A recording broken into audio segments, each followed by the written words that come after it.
saw balling out over the weekend was Siosi Mariner from Utah State.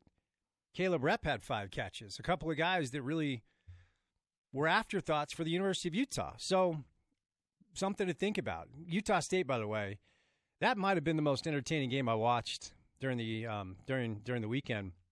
Wake Forest is known as a high-powered offensive team. I was a little disappointed in Gary Anderson's defense. Gary, obviously known as a defensive guy, defensive coach, but again, understanding that Wake Forest is offensively really good. That's their reputation. Jordan Love is a phenomenal watch, man. If you guys aren't locked in on on Utah State football, lock it in just to watch Jordan Love play. I know he had 3 picks, one of them entirely untimely and inexcusable. But, man, is he dynamic.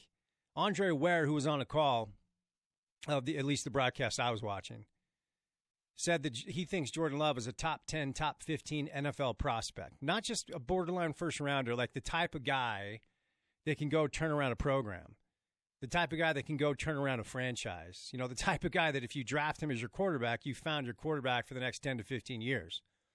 So, and this is not breaking news. Jalen Warren, their running back, is dynamic and talented as well. Utah State might be the most entertaining team to watch in the state, by the way. Okay, Brady. No, and that's actually what I wanted to bring up. Like, when I saw, because every year Utah State, like, nearly with a big-time P5 win over a big-time conference, and then they just let it slip through their hands. And I thought about our station mascot, our puppy dog, who's growing. He's getting big, Brady is. But on Friday, he had his Utah State hat on. He had his student section shirt on, his Utah State Aggie shirt on, and he was smiling ear to ear. And when he came in here and turned the TV to the ACC network where he actually found pregame coverage, I mean, I have not seen anybody that excited in my life for a long, long time. Did you check in on our boy after Utah State let it slip away on Friday night? I did check in on our boy after the game as well. How was he doing? He's fine now. He's gotten over it. He knew and accepted what happened because it felt like so many other Utah State games before. Auburn when they had Cam Newton after that national championship game. Michigan State last year. He was regaling me of all USU stories, but you didn't see him during the game. Oh, yeah. How was that? That must have been quite an experience. We had a little bit of an experience of that because Utah State, they had a fumble called back for a touchdown. Mm-hmm. He's not a let's say foul-mouthed individual. Yeah, Brady doesn't strike me as the type of guy that would use bad language. He almost did when that happened. When a fumble was called back, I could see it holding back. Are we talking about grown-up swear words or Tyler Huntley like poo-poo swear words? No, these are grown-up swear words. This is a guy that cares about this team to no end. When they scored a touchdown, Jordan Love threw a touchdown to Siosi Mariner.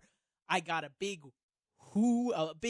a huge yell from the studio where he was watching, and I could hear it in my production studio. I was so heartbroken for the kid. I really was. I was texting him later on to see if he'd been able to dig into a couple of the videos that we were talking about. And usually Brady is – so one thing you'll notice about me is I rarely use exclamation points, and I never use them when I'm actually being serious in a text. Sometimes I'll mess around.